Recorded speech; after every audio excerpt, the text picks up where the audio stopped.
It's down nar scríb mé mórin cúdí gur ceapú mé am agarthóir, so bhí rudaí áirithe le scríb cos leis an agaracal blúirí ólais bhí cuasaí agus chutain rudaí a rinn mé na bhí sé cineal dulaí a bheith cinnte go scríbhí léirmheas a gcónaí thug le leor thuirt amach dúna ach bheith ortar bheith seo díorm a gan mísa nó mar sin agus ní leagan daoine na dulga sin orthu chéin anar as bethóir beidir, so an rud a bhí an coideach le mé héanaí agus rinn mé léirmheas orthu agus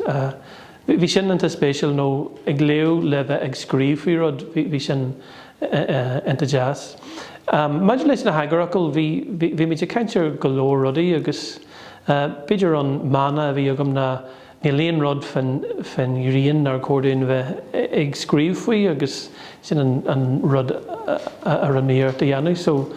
má arcan tú beidir go bhfuil ró éagslocht de agaracal ar an iris le linn má réimhse ach sin gur bhú bheith ag choirniúil doíní is féidir le bheith caint ar ábhar ar bí in Gaelic.